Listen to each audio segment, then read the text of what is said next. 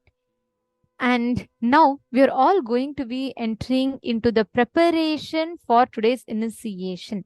It is very, very important. If any of you have your friends or family members who are attending, looking to attend today and receive the initiation and the darshan, please, please, please bring them right away, because we are going to be starting these darshan preparation process, and it is very important that they are not missing these sessions, because these sessions are important for today's initiation.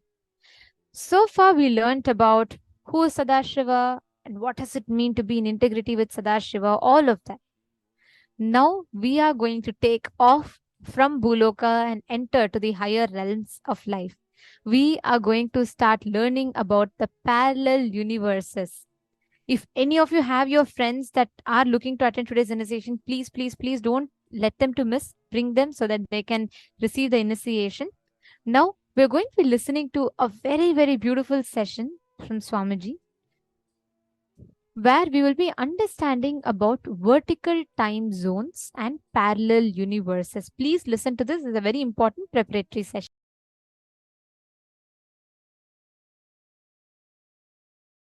Vertical time zones exist.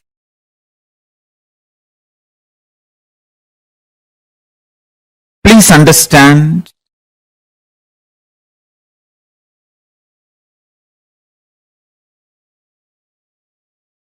let me present exactly what I mean by the word vertical time zones.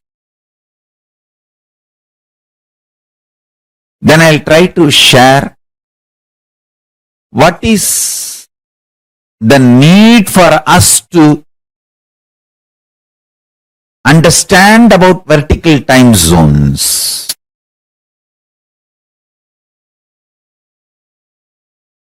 See, all of us know the time zones like Pacific time zone. We say East Coast time zone, West Coast, Central time zone. In India, we have Indian Standard Time. The time zones in this planet Earth is horizontal time zone.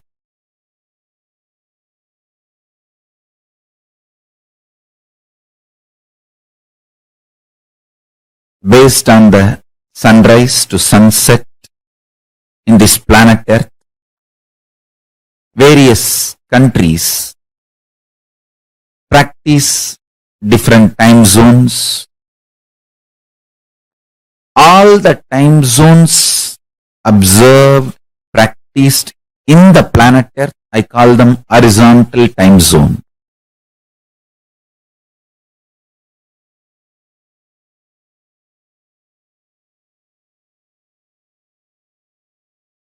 There is something called vertical time zone. What I mean by the word vertical time zone? What I mean by the word vertical time zone? For us, 1 year is 1 day for the higher time zone, Swargaloka.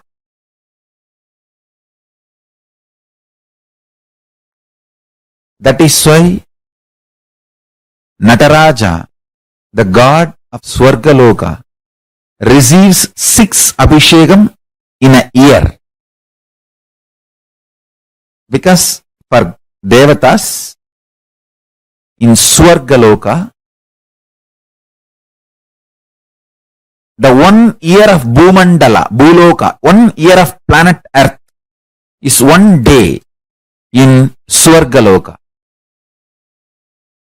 There are vertical time zones, Bhur, Bhuva, Suva, Tapa, Satya.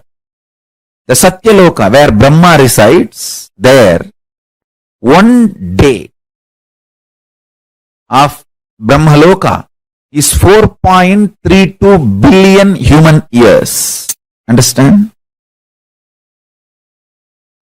One day of Swargaloka means the vertical time zone above us. Bhur, Bhuva, Suva, Tapa. It goes and Satya, then beyond Satya is Vaikunta, beyond Vaikunta is Kailasa.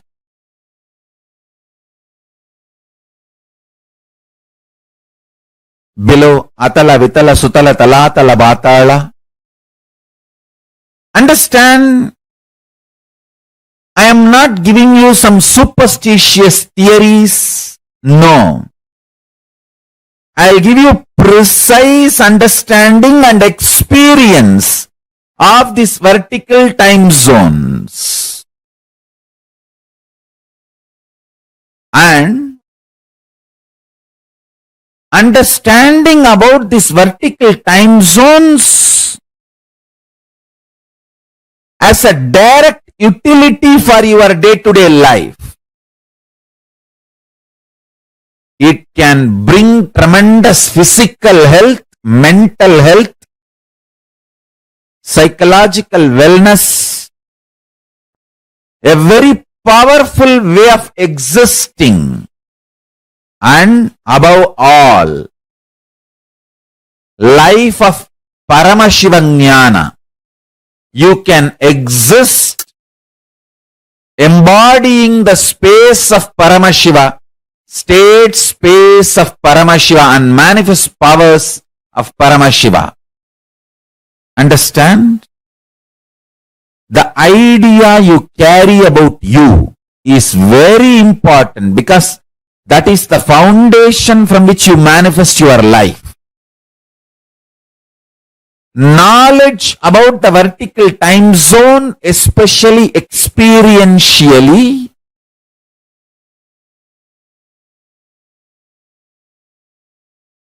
can change absolutely your life for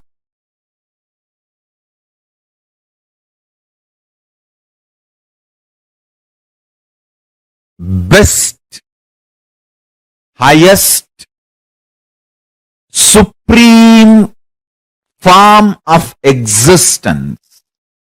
The Paramashivam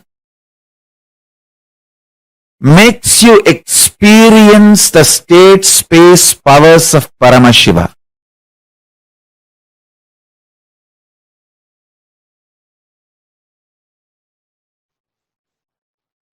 That superconsciousness entering into individual consciousness of you, your individual consciousness, and mutation happening, you manifesting. That superconscious mutation is the ultimate, we call it moksha, ultimate liberation, Paramadvaita Anubhuti. In Sanskrit, we use the word Paramadvaita Anubhuti, ultimate oneness. Hindu tradition, Sanatana Hindu Dharma is focused on this superconscious mutation,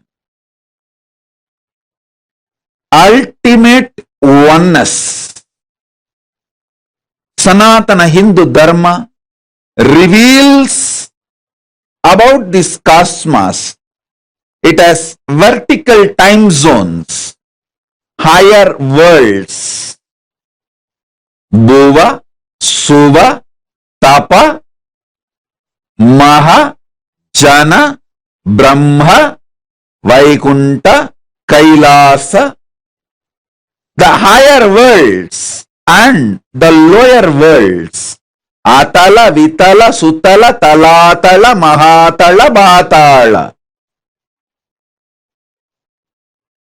I'll project a simple description diagram of these lokas. Understand? Sanatana Hindu Dharma, the Hinduism, reveals about the cosmos, the higher planes, vertical time zones, and the lower planes, both. Just physical mutation and mental mutation happens in the lower planes of the universe.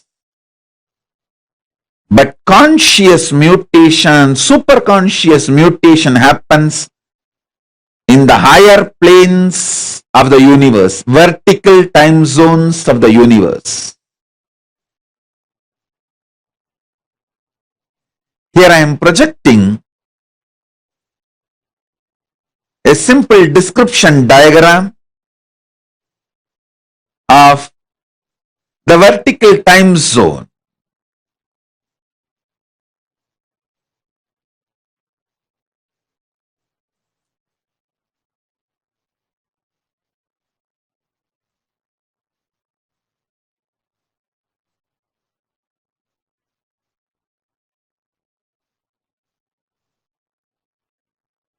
So understand,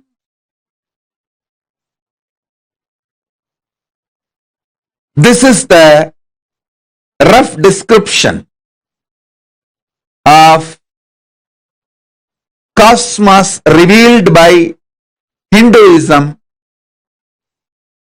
The vertical time zones, Suvarloka, Maharloka, Janaloka, Tapaloka, Brahmaloka, is where conscious and superconscious mutations happen.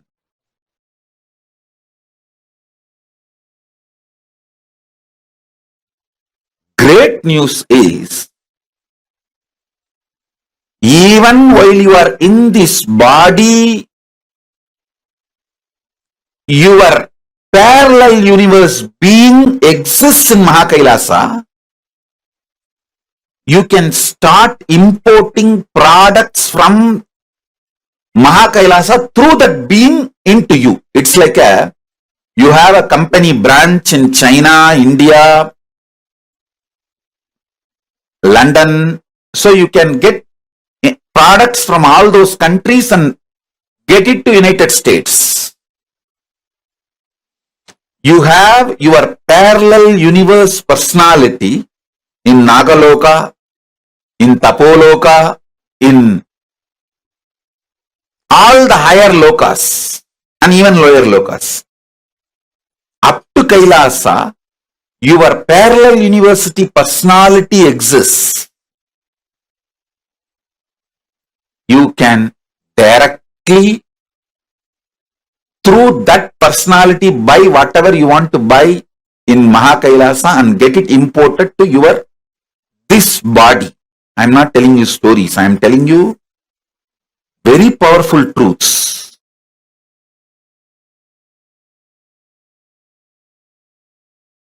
Understand, last few satsangs I was explaining about these 4 points. Matter, mind which experiences matter, intelligence, buddhi which makes decision, consciousness, pure space of Paramashiva.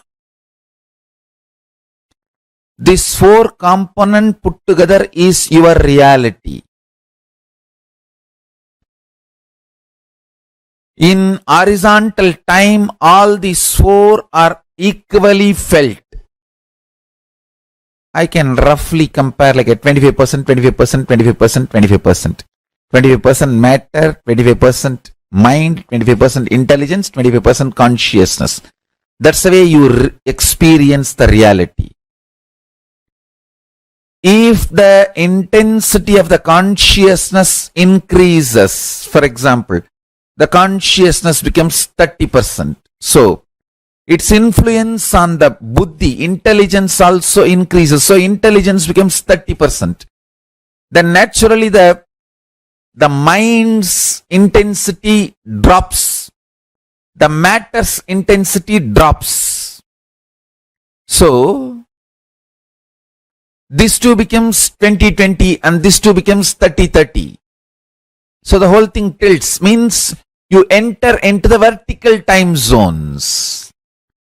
100% only pure consciousness and zero intelligence and zero mind and zero matter. That is Kailasa. Because you don't need buddhi, you don't need mind, you don't need matter for your existence. You exist as a pure space, pure consciousness. That is Kailasa. And same way, you neither feel conscious, almost 99.99999% only matter, less than 0.0000001% mind, then lesser than that 0.1000001%, 0.00001% intelligence, and lesser than that 0.0000001% is consciousness. That is what is Patala. That is what is called eternal hell, lowest in the vertical time zone. Understand? Highest peak point of the vertical time zone is Kailasa, where 100% consciousness, pure consciousness, Paramashivatva. No need for intelligence or mind or matter.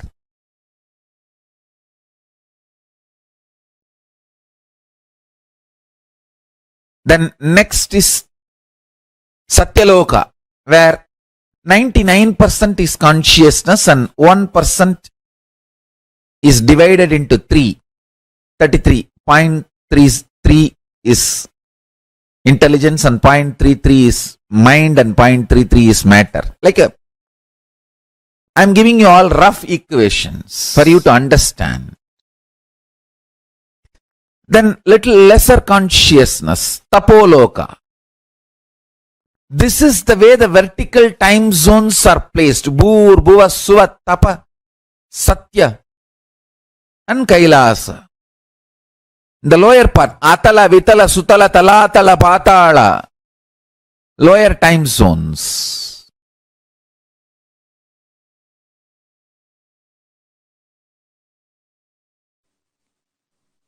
Your spine. Your spine is not only hardwired, capable of fuel, charged to lift you off to different parallel universes. Understand? Even though animals have spine, because the majority of the time they spend horizontally, the spine is not capable of getting fuel with a subtle fuel called ojas. It's like their bodies are capable of receiving kerosene as the fuel, maximum diesel, but they can't handle petrol or flight petrol, white petrol. Understand this example. Same way,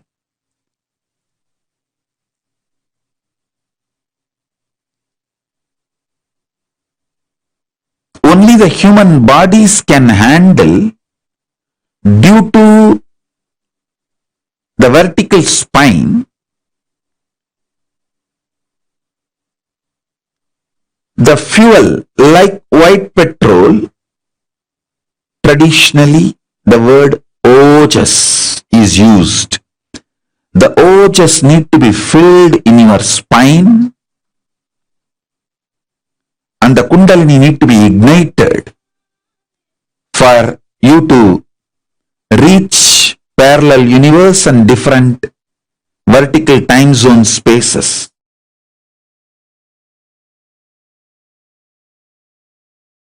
With consciousness as a fuel, you can straight shoot up to the different time zones, move to different time zones. See, if you go to the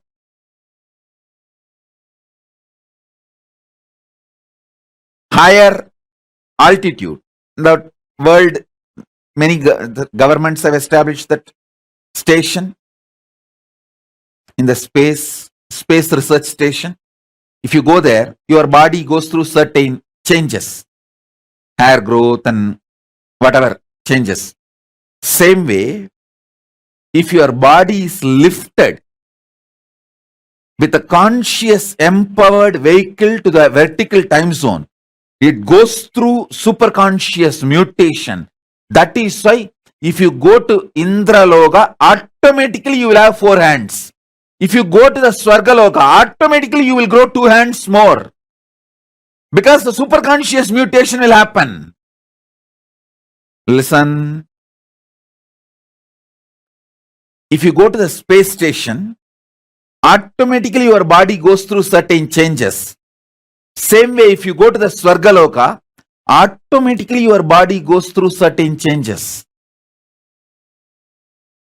Because superconscious mutation happens.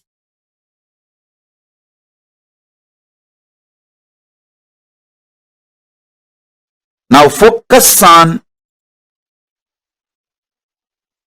because these statements are too important. See, if you die without this introduction, when you go to the first loka, second time zone, second vertical time zone or third vertical time zone, you will feel shy. You will have a cultural shock. It's like somebody from Indian village comes to New York. Due to a cultural shock, he will not talk to anyone. He will just move to a corner into a shell. He will escape from life. People asked me, when I came to US, that was the first time I got into the flight in my life. I have not even seen the flight from distance. The first time I got into the flight is the flight for US, United States. And as you all know that I am from a village, but I never had a cultural shock. I just started going around and speaking in English, giving satsangs, classes, programs. The day one I landed in US, I went to Chicago to pay respects to Vivekananda. The same stage, the auditorium in which Vivekananda spoke, I went there and offered my respects. Second day, my ASP, Anandaspurana program. First time I am doing it in English. Before that I have spoken in my own bottled English. But first time in outside India in my own English. People asked me, can we get a translator, Swamiji? I said no. I'll have to learn. Let me learn.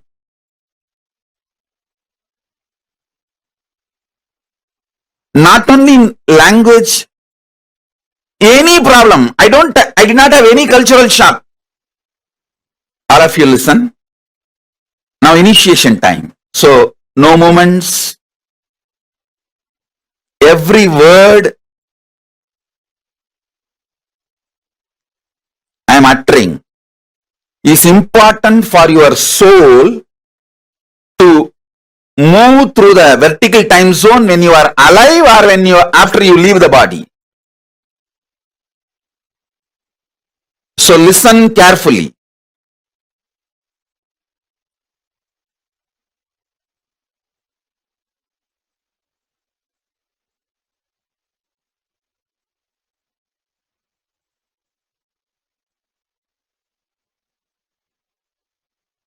Listen. People asked me, Swamiji, don't you feel a cultural shock? I said no. Because from the young age, in my village, Tiruvannamalai, I have seen tons of foreigners from all countries coming for seeking enlightenment. My gurus always had people from all over the world coming to them for enlightenment. So I was always near my gurus and saw all of that. Saw many of them. So how my gurus used to teach, I have seen. My gurus have already trained me to teach for the whole world, to be Jagat Guru.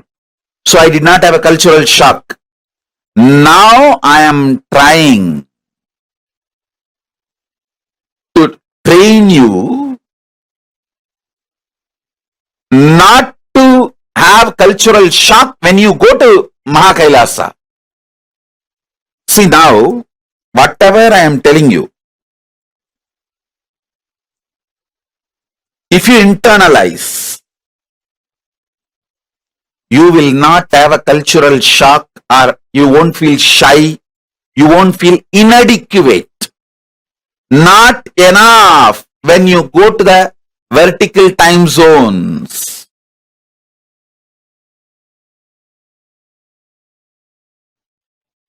Elaborately, now I'll give this example so that I can help you to understand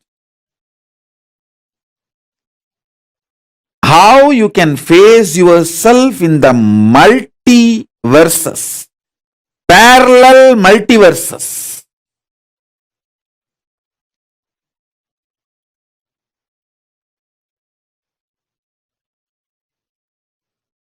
So for now, internalize this cognition. You exist in your waking state and dream state simultaneously and spontaneously. That is why without any difficulty you can just slip into that state, that body, that self, and come back to this state, this body, this self. Your biochemistry is naturally prepared for you to slip into these different states and different cells and experience different existence, different universes. In waking state, the universe you experience is different, and the dream state, the universe you experience is different.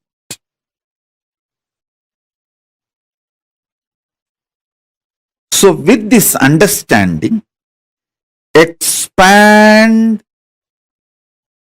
your cognition.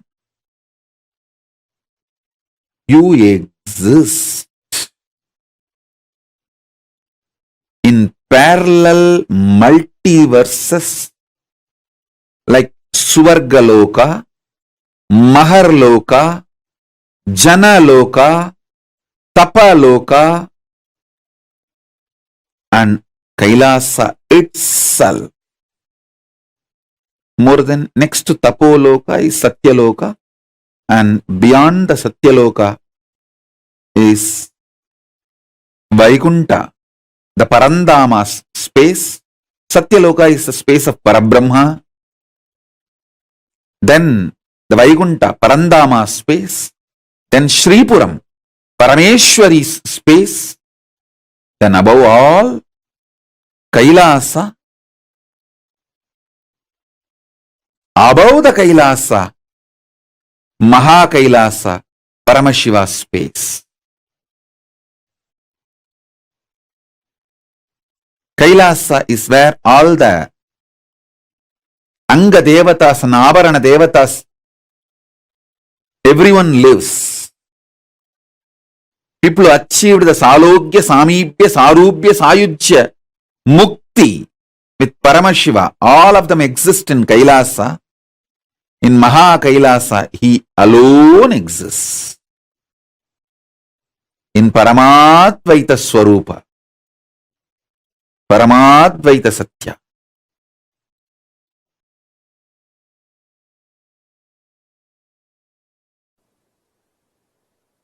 All of you have your presence in all 14 lokas.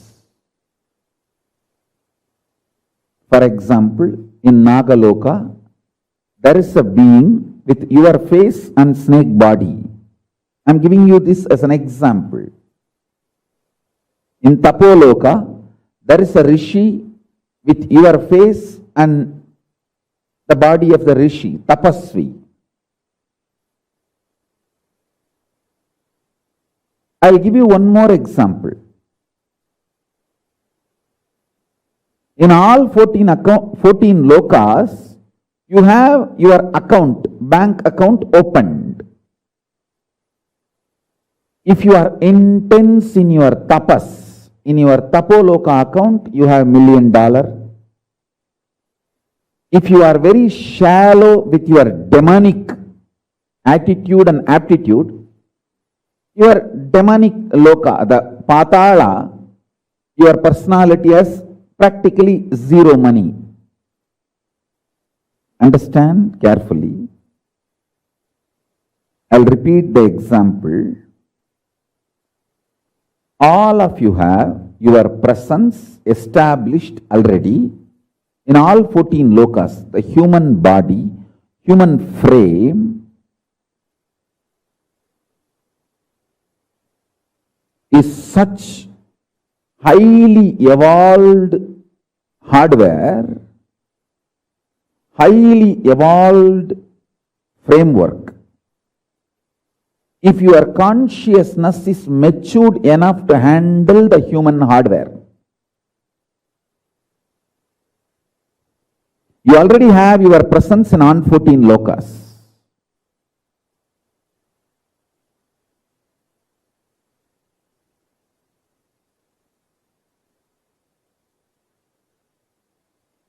I am giving you the example.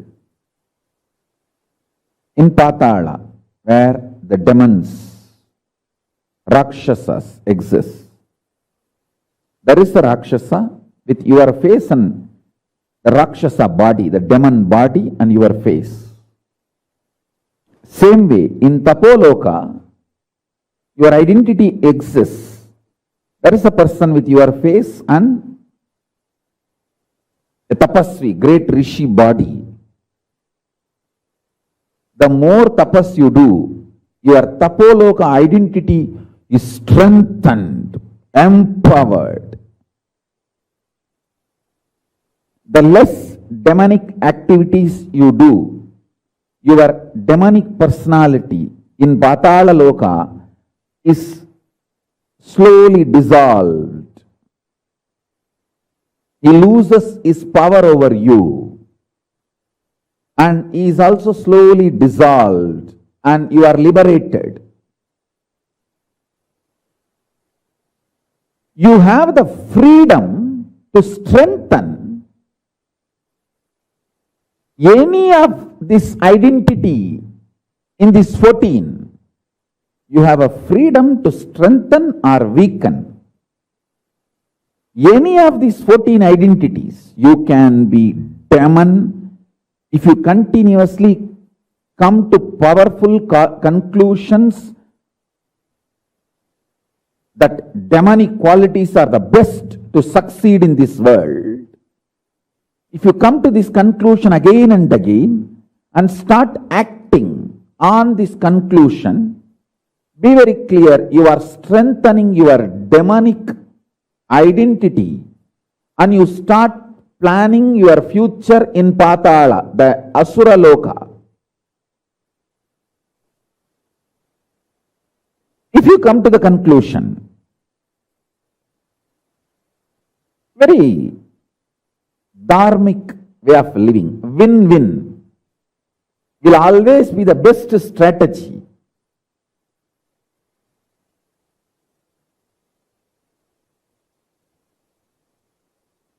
For success in the life, whenever you come to the conclusion, hey, I should also win, he should also win, that is the best strategy to achieve success in the life.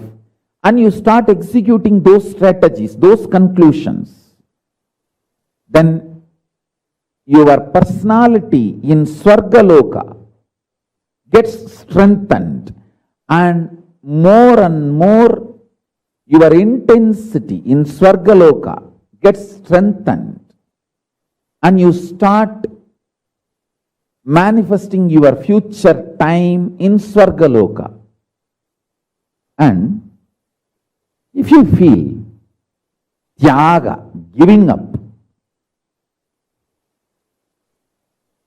vairagya, the absolute tyaga is the best strategy for success. Your personality in Tapoloka, highest zone, your identity in Tapoloka gets strengthened. That gets empowered. And naturally your future starts manifesting in Tapoloka. So each of these loka opens up for you based on the powerful conclusions you arrive, based on the actions and activities you do. So understand this truth deeply so you can start manifesting not only the highest zone, Tapoloka, Satyaloka, all that, you can manifest Kailasa itself. Pure integrity, absolute integrity to Guru and Paramashiva.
Nithyanandam, so beautifully Swamiji took us through a very, very, very powerful revelation about the existence of parallel universes and how Swamiji is giving us all that powerful experience, the experience of the parallel universes to us.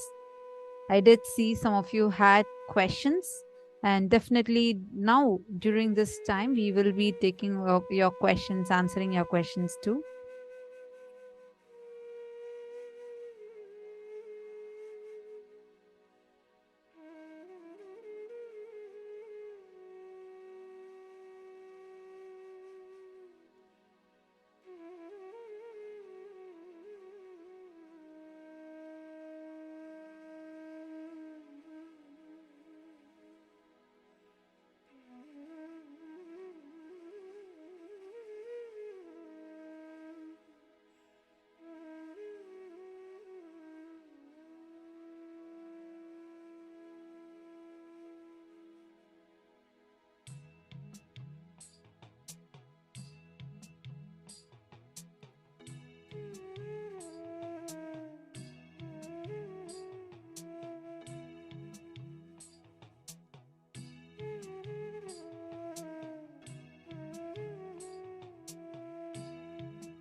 Feel this is like the first time you're hearing this. How many of you felt like, wow, existence of parallel universes, like these things actually exist? We all get so scared about all these concepts about aliens. We all have been literally terrorized by these concepts. But Swamiji says that these things, not only do they exist, but they are our own extensions. Like we exist in multiple planes of existence. Okay, so now there are some interesting questions. So a question earlier, I think Malita had asked. Just trying to get that question.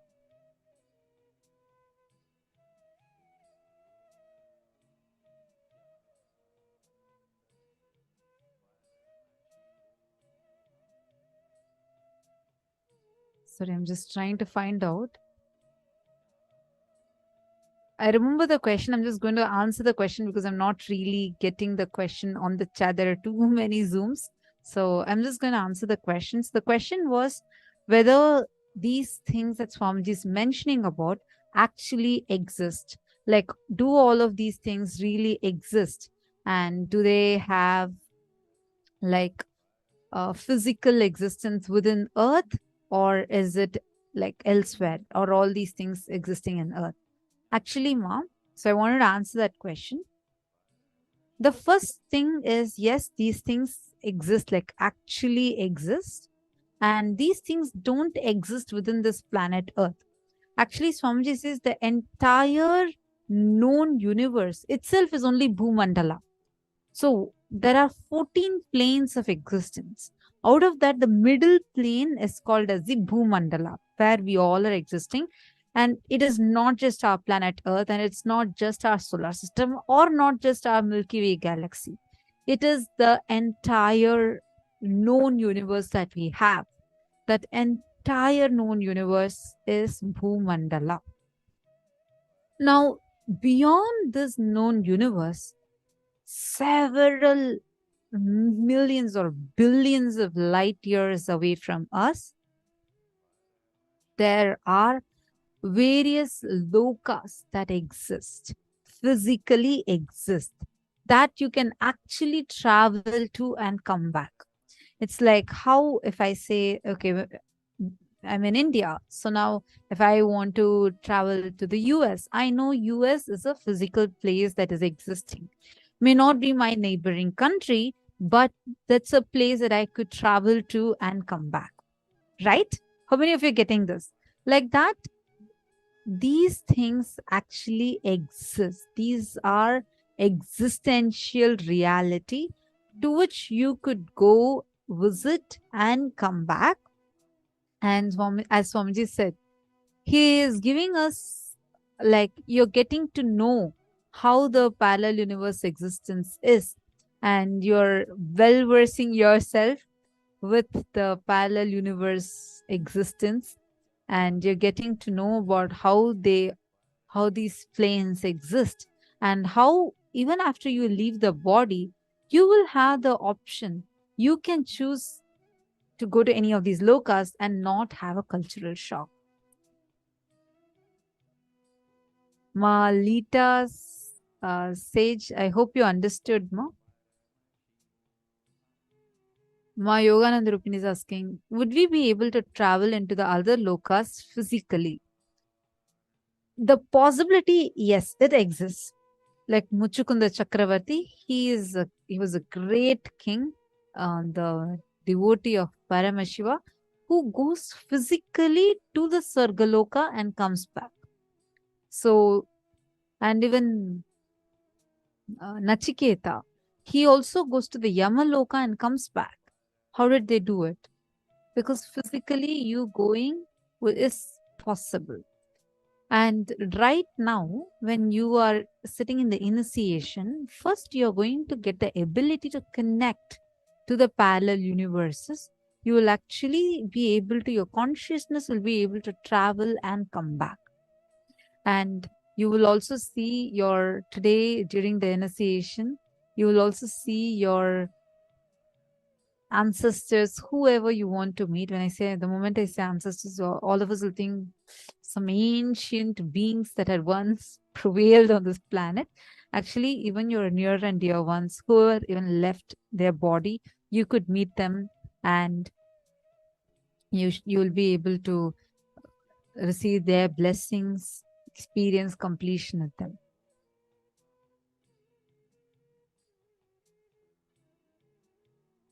My Yogananda Rupini is asking, with special flying objects, it would be possible physically? Question mark. Okay. We are not discussing here about UFOs, I hope. See, you with your body, just with your physical body, you can travel. And in ancient times, we had the science of the Vimanas, the Vaimanika Shastra, details out how to prepare planes, like flights, which can take us through different lokas.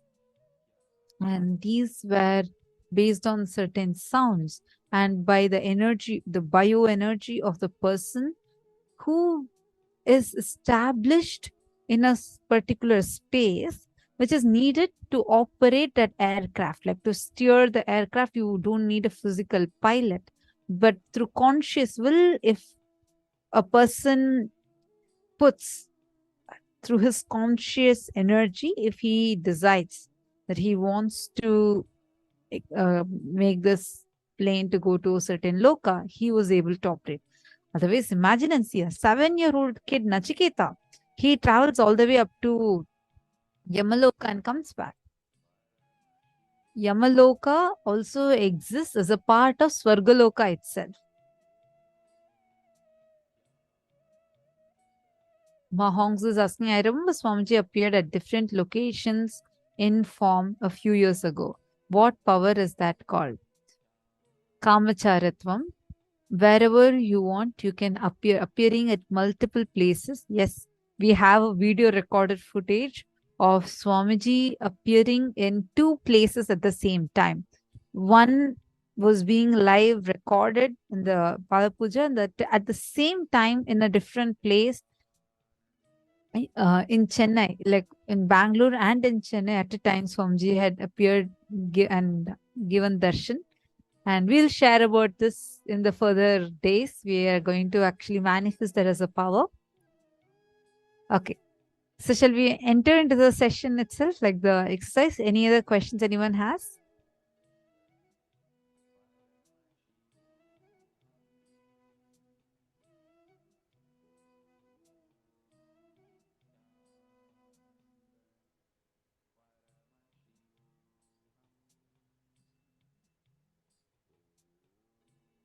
Okay. Ma Lucy is asking a question. I have made a decision to be in full integrity with Paramashiva, others and myself from now on. How do we protect ourselves from falling out of integrity when decision and commitment are made, but then circumstances change, making it difficult to fulfill? Is completion needed with it and person, or should another commitment be taken with the same person and make sure to fulfill it? Ma Lucy, both of these are okay. It can be either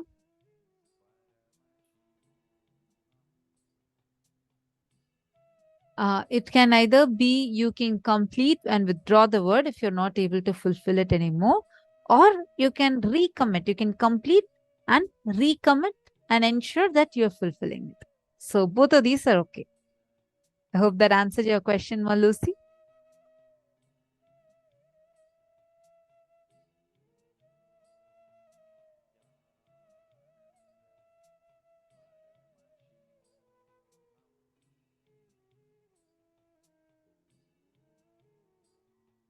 Ma Navaman is saying, Ma from the 14 lokas. இந்த காலகட்டத்திற்கு சாமியை தவிர யாரும் இறங்கவில்லையா? Oh, you're asking if no other avatar has descended.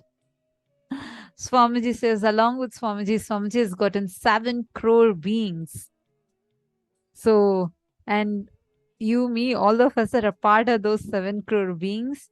And to actually, if you want to receive Swamiji's blessings and you're able to have feeling connection with Swamiji, definitely you have been in the higher plane of existence at least once in your life. Like, I mean, all our parallel universe identities are existing. The higher lokas identities of you has been empowered, which is only to connect with the avatar in this lifetime. Understanding more?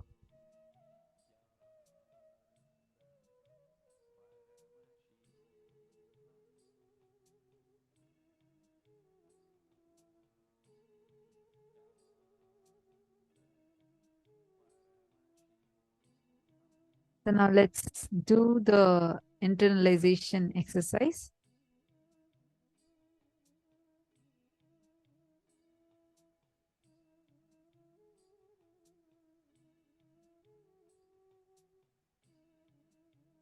We are going to be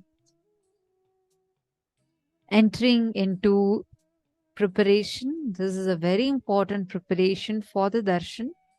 If any of your family and friends that you feel like you have invited, they also want to be a part of it, and let's say they can't sit the entire day and they just want to quickly attend, tell them to not miss this particular session. This is too important.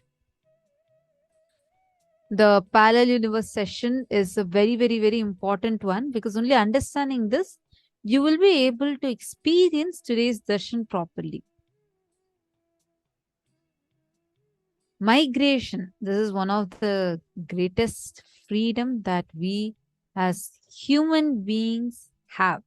Not only you're empowered to migrate to other countries, we are empowered, hardwired to be able to migrate to parallel universes.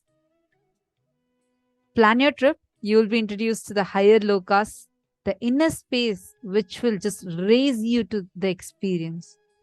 What will you do with it? And where would you like to go? It's up to you. We're going to chant some Shastra Pramanas. Understand? You can be rest assured for whatever you are learning in the class. All of these are completely from the scriptures.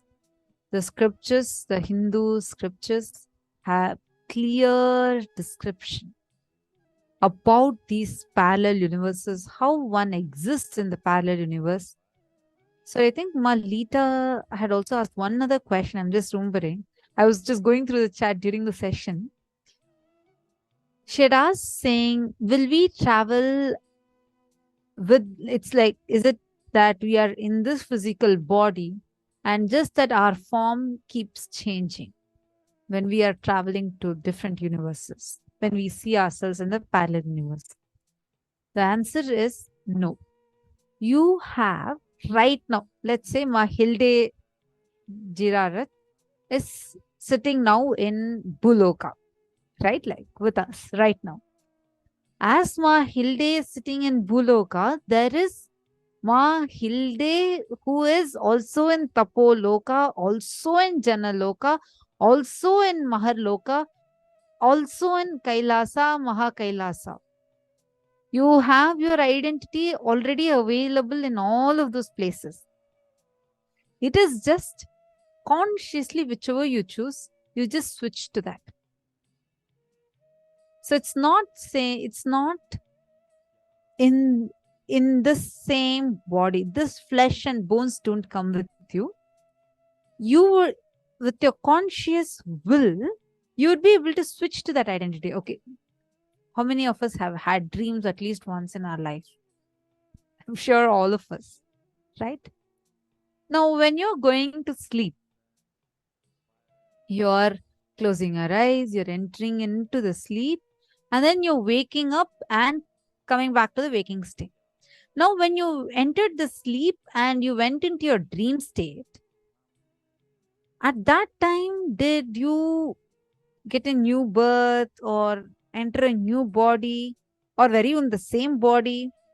Because how many times we notice, sometimes you fall down in your dream state and you hurt yourself, or you literally, your body itself sometimes changes. You'll have your dream body in your dream. But when you wake up and see, all those things are not there anymore. Because you're not using this physical body in your dream state. You are using your dream body. What you're having for the dream state, you're using that identity in your dream, which is the reason why you don't feel like how you're feeling right now. You don't feel like that in your dream state. But the answer to the question is, you don't travel with this physical frame. You go with your consciousness, slips beautifully into that other loka and then comes back, like how it goes to dream state and comes back to the waking state. The same way you smoothly shift from Bhuloka identity, Ma Jayanti, address Bhuloka. Suddenly this identity gets switched to Ma Jayanti in Maharloka. Then you switch to Ma Jayanti in Janaloka. Like you start going from one loka to another loka to another loka. You have that freedom. It is not suddenly Ma Jayanti Kanagaratnam from Bhuloka does not physically, with her body, is not right now going to the other loka. You just switch to that identity. And you will be able to travel with this very physical body also to the higher plane of existence. Both are possible. Today we are going to be doing the first one. Are the first clear so far? Any questions?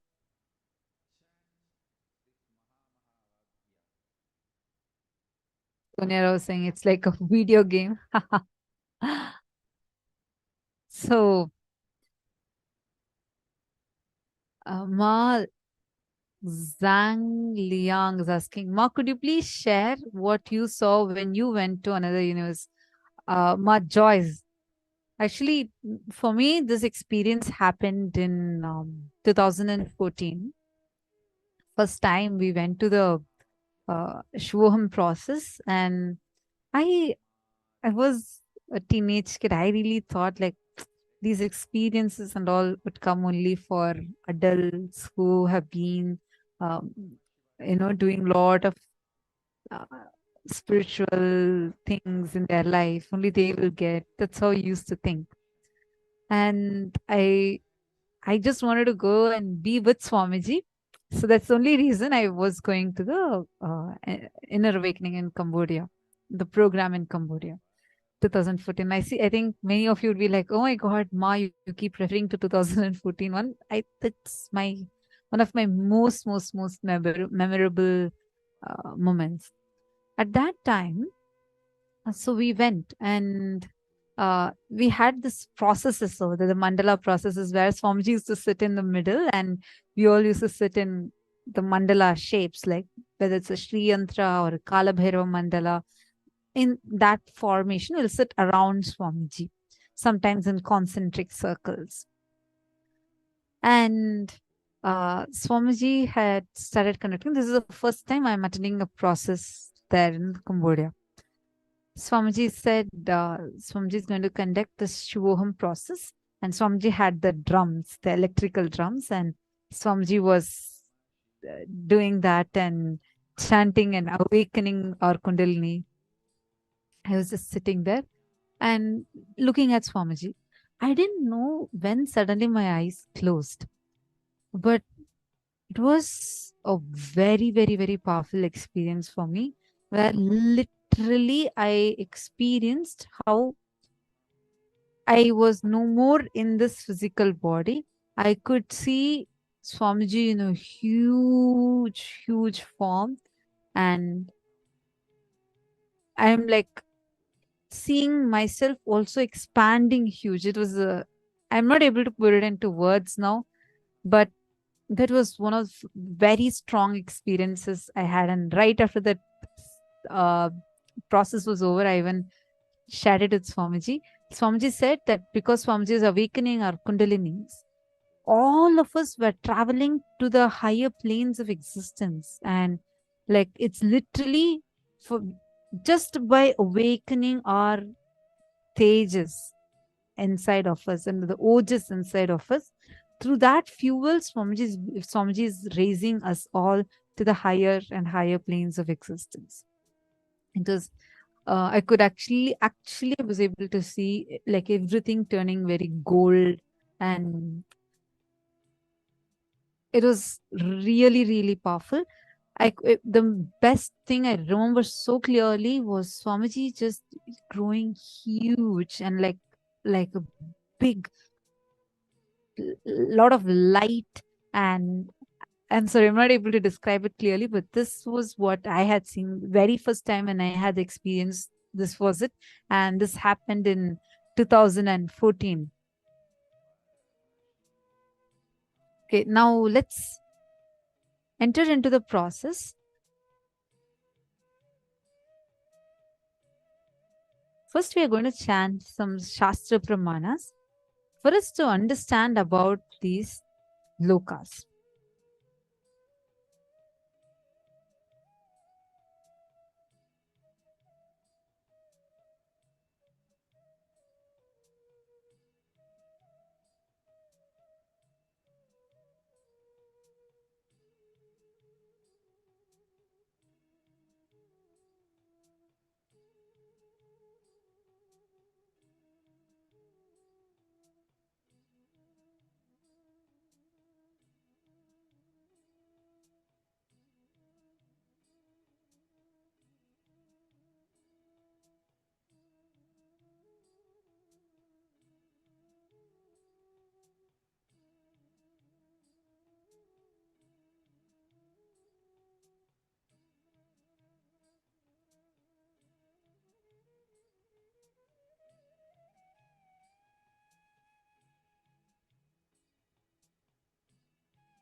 Are you able to hear me now? Nityanandam. Yes. Swarloka. The first loka is the Swarga Loka or Suvar Loka. It is absolute peace and joy. All upgraded life than planet Earth. This Shastra Pramana is from the Mrigendra Agama, where it says, Tadu nakoti swarlokaha swargya varya samashrayaha. Swarloka, the dwelling place of prominent denizens of the heaven, is above the Bhuvarloka. Its height is 85 lakhs of yojanas. Actually, you might be wondering what is a yojana.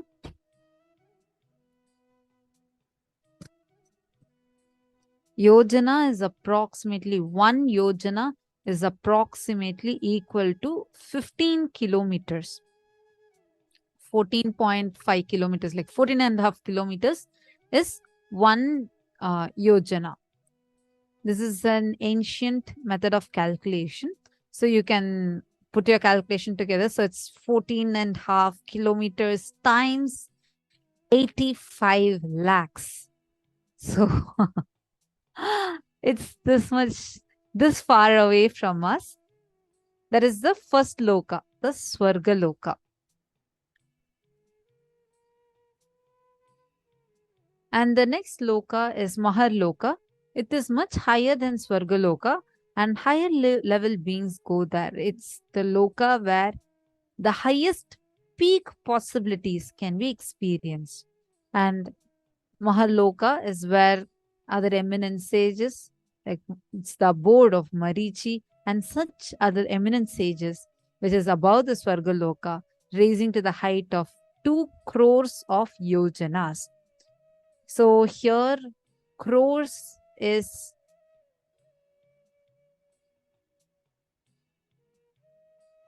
20 million. Yeah, 20 million is 2 crores of yojanas, 20 million yojanas. So you can multiply it with 20 million times 14.5 kilometers. So that's the distance it is from our plane of existence. The next loka is Janaloka. Janaloka is the place where you can exist in multiple bodies at the same time. Anyone who experiences Janaloka loses all violence because you know you exist in everyone. And above this is the Janaloka where Pitrus and the sages such as Janu and others are living. Its height is 8 crores of yojanas. So 8 crores means 80 million times 14.5 kilometers. So that is 8 crores of yojanas. And all these are references taken from the Mrigendra Agama. You all can see the verses also being projected. The next loka is Brahma Loka. Deep surrender lifts you to Brahma Loka. Then from there, you can move to Parandama Vaikunta, Kailasa, and Maha Kailasa itself.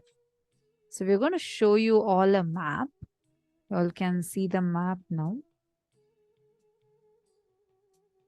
What is the loka and who live in these lokas?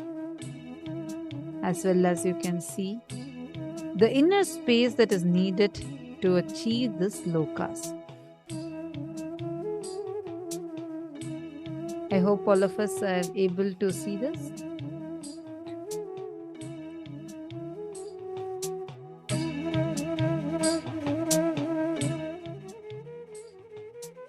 You all can note it down if you want. Take a few minutes.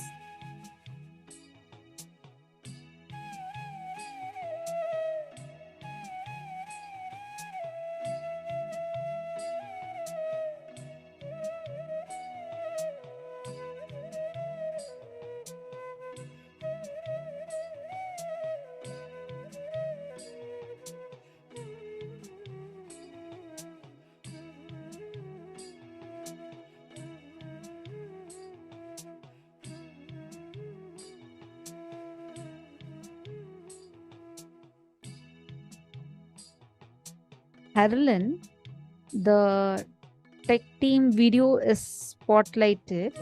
I request if you can just put the view, you can just change your view in the Zoom, then you'll be able to see it easier.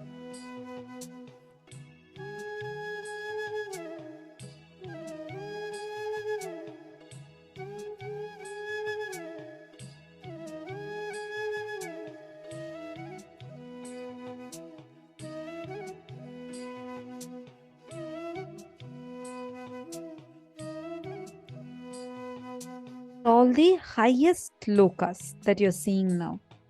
The Vaikunta, Shripuram. Shripuram is where Devi Parashakti lives. Then Kailasa and Maha Kailasa itself.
Ma Minal Kashati is asking, who are the Anga Devatas and Abharana Devatas?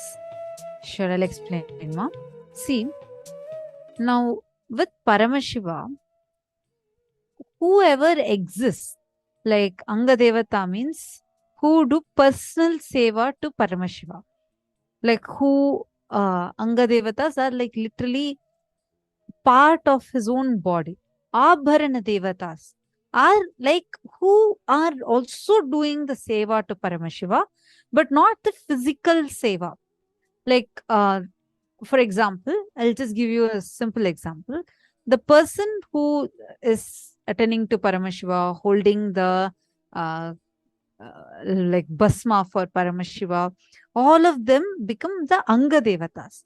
Abharana Devatas are like who are also doing seva to Paramashiva, but not the physical seva. Like, for example, they are taking, they're offering food to Paramashiva. All of these. So I'm just trying to explain. Ma Jnana Yogini is asking, which loka does Parvati Devi resides in? Shripuram.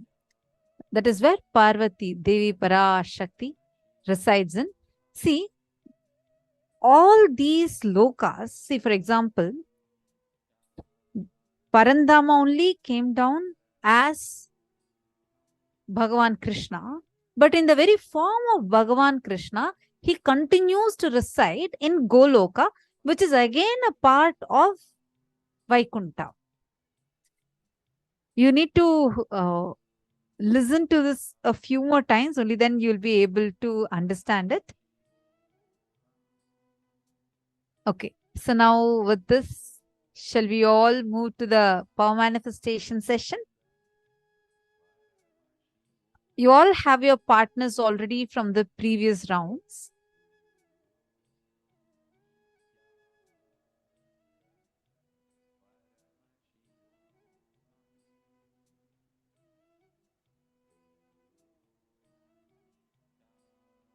Ma Jnana Pradata is asking a beautiful question. Material, mind, wisdom, and consciousness make up my reality. If consciousness reaches 100%, do I still have the physical body? Yes. If you see Swamiji, he is in full consciousness. Using that consciousness, he operates the physical body. So that's literally living like Swamiji.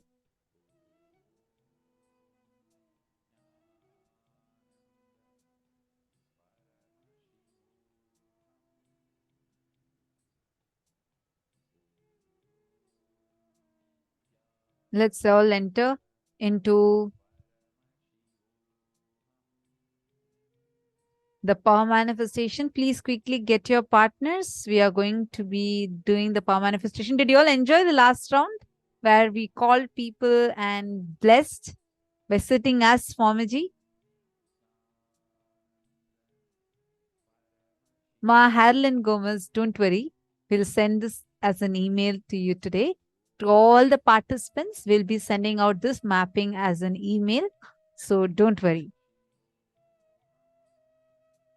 Yes, Ma Mohini Lata. We have a lot of things to learn, and we will be sending this as an email to all of you. So don't worry, you're not missing out on anything.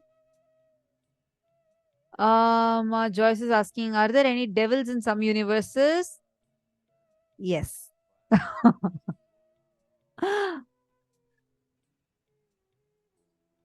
They do exist, but they exist in the lower lokas. You are thinking probably we will say no, they exist, but they exist in the lower lokas. They exist in the patala, atala, vitala, sutala, talatala, mahatala, patala. These are the 7 lower worlds. Like people exist as Naga body, with the Naga body and their face. That is in the lower lokas. Are you clear, Ma?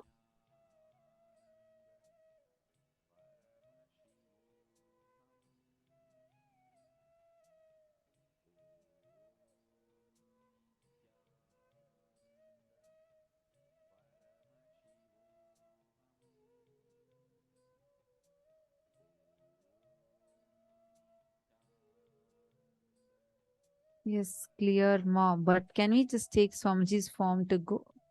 Okay, Ma Lucy is asking. Yes, clear, Ma.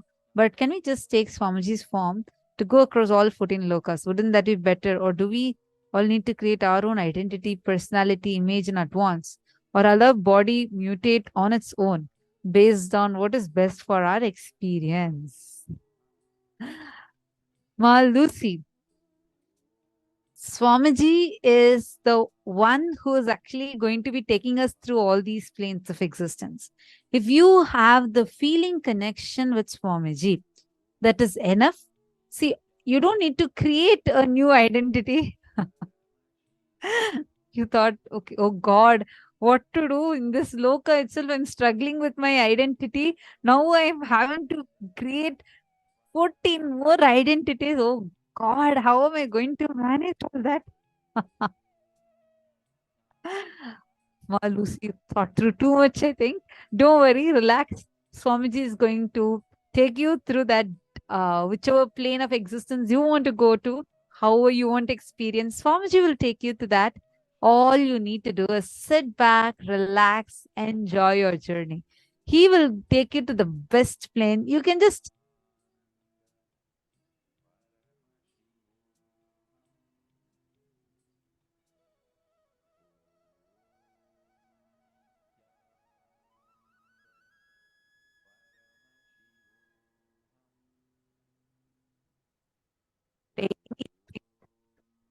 you can just sit back, relax, and enjoy. It's like you're traveling in most expensive private jet with Swamiji. You have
Nithyanandam, are you all able to hear me now? Is this better?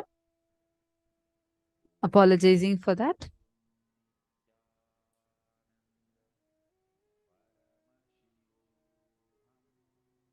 Okay, sorry for that. Yes.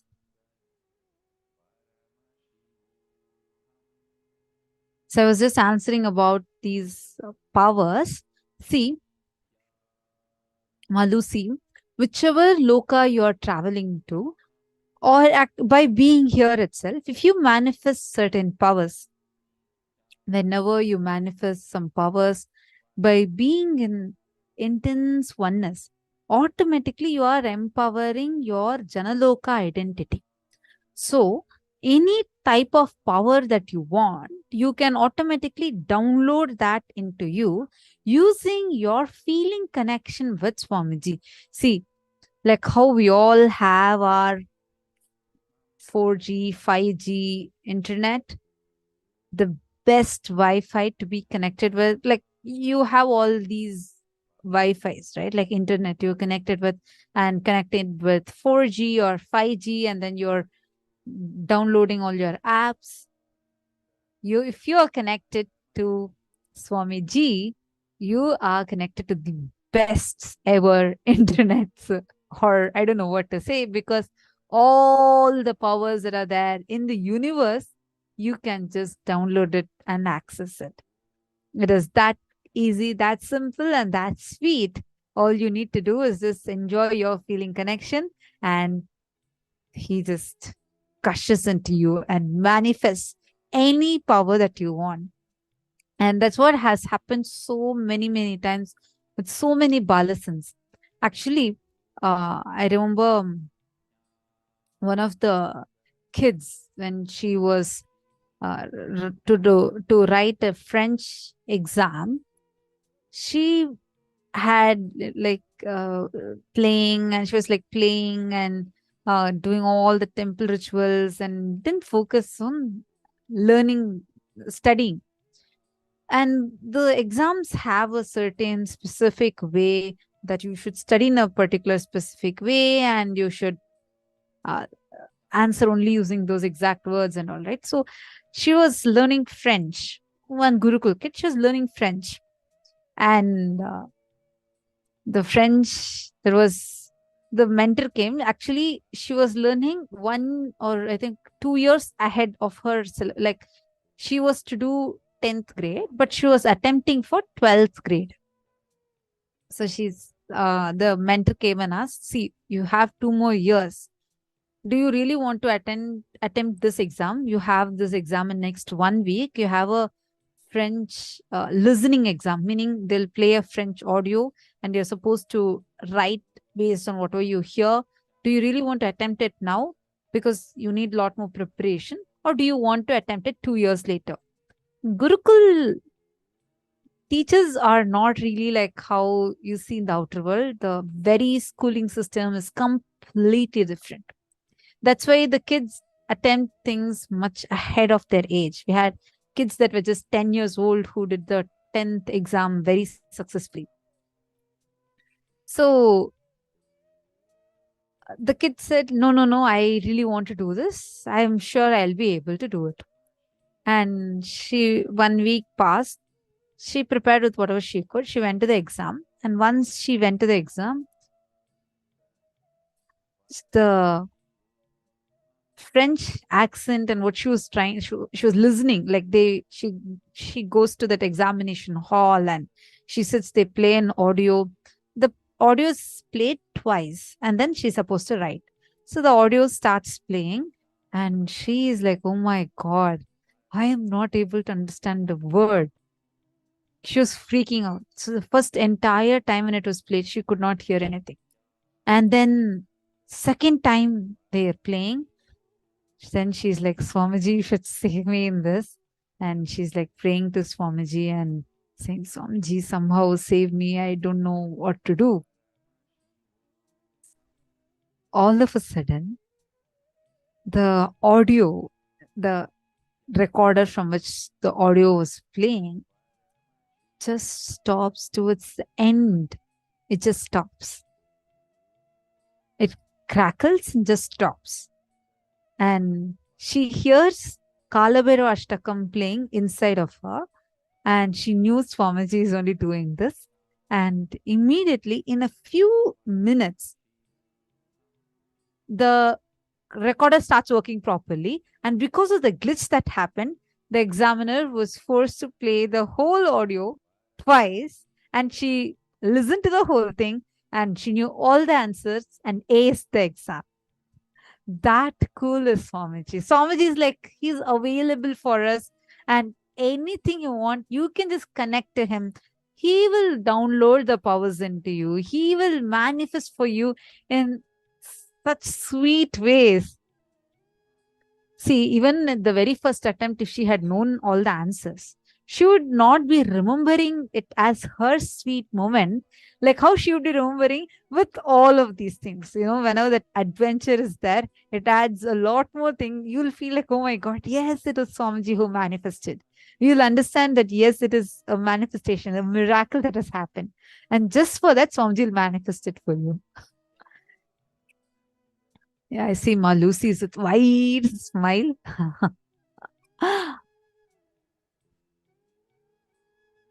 Okay, wonderful. Now, with this, let's all enter into the power manifestation. Are you all ready? Again, we are all going to be splitting as Nityas and Anandas. I hope all of you enjoyed that Vak Shakti power.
let's all get ready now to manifest, and hope all of you had a very fun session on having the new clicks, understanding what parallel universes, how you exist in different planes, and which zones, how you exist in different time zones, everything.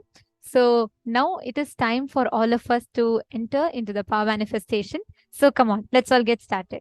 Today we're all manifesting this power of length, right? Length, breadth, and depth, where you're able to answer any questions within the logic dimension of the cosmos.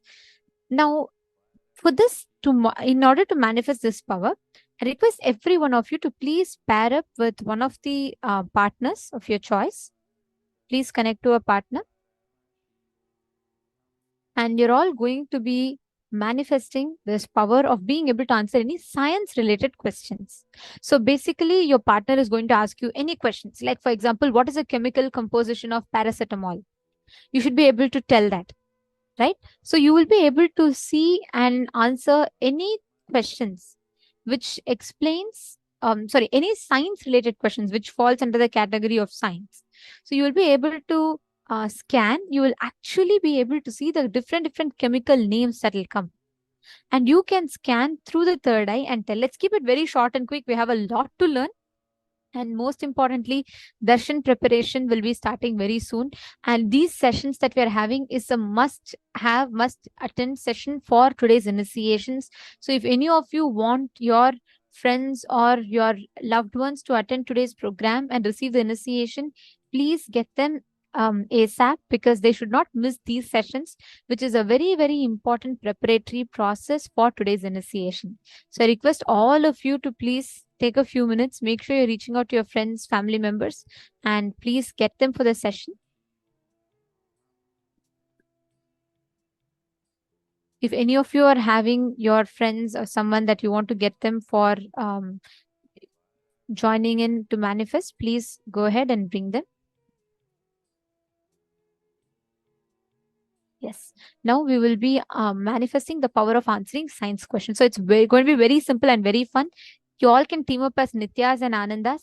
You're going to be manifesting only one round. So I'm going to give you all 7 minutes. You can switch between each other in this 7 minutes, and you can manifest with each other. You can just ask random, you can just Google up different questions and ask each other that.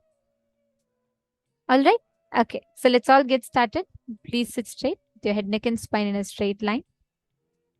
Chant the Mahavakya. Let us all start manifesting.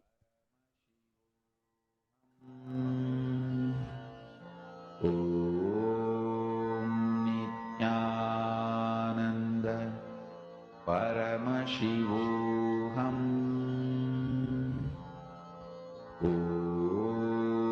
Nithyananda Paramashivoham.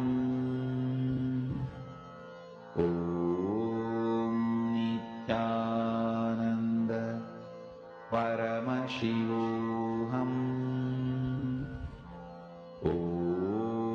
Nithyananda Paramashivoham. Nithyananda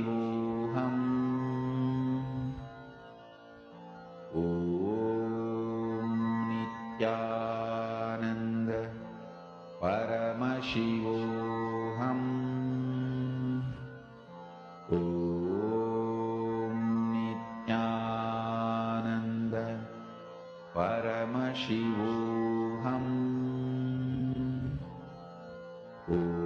Nithyananda Paramashivoham. Nithyananda Paramashivoham.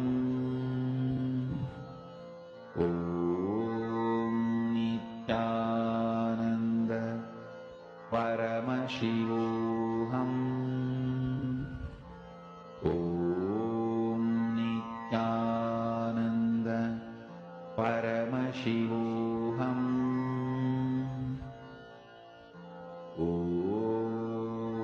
Nithyananda Paramashivoham.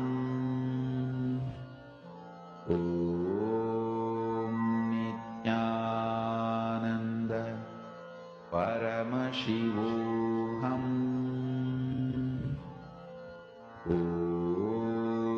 Nithyananda Paramashivoham.